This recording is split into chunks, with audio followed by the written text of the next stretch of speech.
नमस्कार। यूपीएससी के आईएएस के इंटरव्यू में जिस कैंडिडेट के सबसे ज़्यादा नंबर आए कंट्री में इंटरव्यू में, उससे एक सवाल पूछा गया, आपको किस चीज़ में रुचि है? What are your hobbies, what are your interest? उसे कहा मैं ज़िंदगी की हर चीज़ में रुचि रखती हूँ।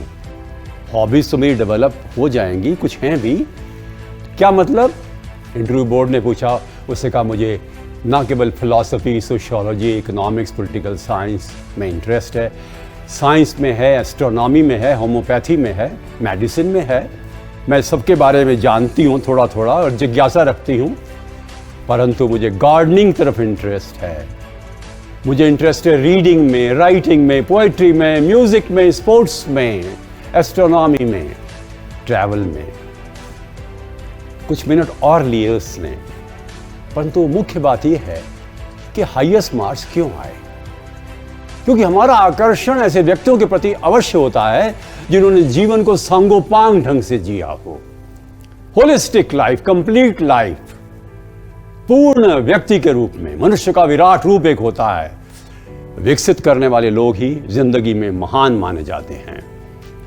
पर होता क्या है, हम कुछ एक आध विषय में स्पेशलाइजेशन कर लेते हैं जिसमें हमारी डिग्री है और उसी में काम करते रहते हैं, उसके बाहर निकलते नहीं हैं। हमें ऐसा नहीं बनना चाहिए। आइए कुछ उदाहरण लें। 64 कलाओं को श्री कृष्ण ने 64 दिनों में संदीपनी आश्रम में सीख लिया। चाणक्य 8 विषयों के विद्वान थे। वे दर्शन शास्त्र और वेद पढ़ा सकते थे और साथ ही में साहित्य भी। वे शल्य चिकित्सा के विद्वान थे। बिंदुसार का जन्म तो उनके हाथों से हुआ था। तीरंदाज थे वो और युद्ध कला में निपुण थे। यूरोपीय रेनेसां का सबसे बड़ा नायक लियोनार्डो डा विंची, मोनालिसा का रचनाकार, एक मूर्तिकार भी था। वो एक सिविल इंजीनियर था, वास्तुकला में प्रवीण था, एरोनॉटिकल इंजीनियर था। उसे कई अन्वेषणों के लिए अपने आप को प्रस्तुत किया। इतिहास ने मान दिया, चाहे वो हेलीकॉप्टर हो, चाहे वो पैराशूट हो। वो एक कवि था, गायक था, समाज सेवी था, वैज्ञानिक था।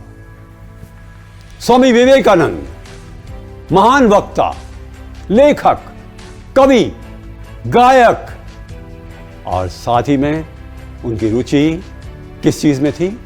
पेंटिंग में थी। वो चित्र बनाते थे, कला समीक्षक थे, खाना अच्छा बनाते थे। रविंद्रनाथ टैगोर उपन्यासकार, कथाकार, कवि, गीतांजलि, जनगण मन और बांग्लादेश के राष्ट्रगान के लेखक, रविंद्र संगीत, शांति निकेतन, संस्थाओं के निर्माण करने वाले, हर चीज में रुचि रखने वाले। हमारे सामने अब्दुल कलाम साहब थे, जिनको ना केवल लिखने, पढ़ने, बोलने में रुचि थी, वो वीणा बजाया करते थे।